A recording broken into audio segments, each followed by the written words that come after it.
Well, hello guys. Welcome sa ating video. Another day, another vlog. Yung mukha ko lang yung makikita nyo dito. Gago. Hindi eh. Nakaupo ko dito ngayon. Tingnan nyo yung labas. Nag-aantay ako ng logo ng taong kukuha sa logo na ito.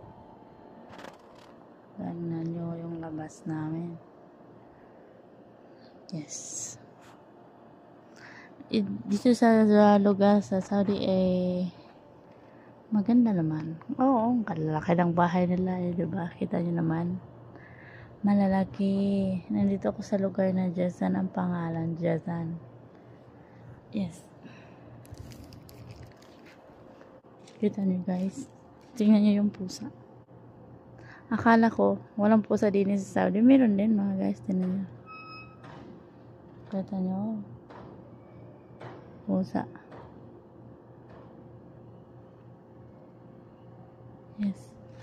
Nasaan na yung taong kukuha nito eh?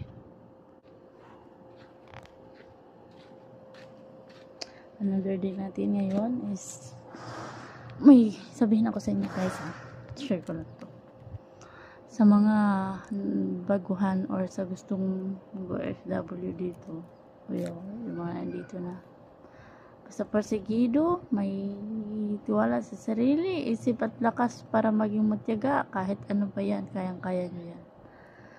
Pag nakita nyo ito, pag bago pa lang kayo sa aking channel, subscribe na nga kababayan para naman gusto ko talaga mamonetize tayo eh. Pero hindi ko naman alam kung anong gagawin kong content. Pero mag-isip-isip muna ako hanggang sa dumami na tayo mga guys, mga kababayan. Kasi wala naman ang gagawin.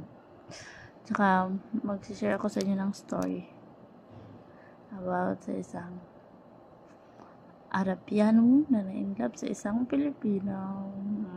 Diba? Ang ganda ng story.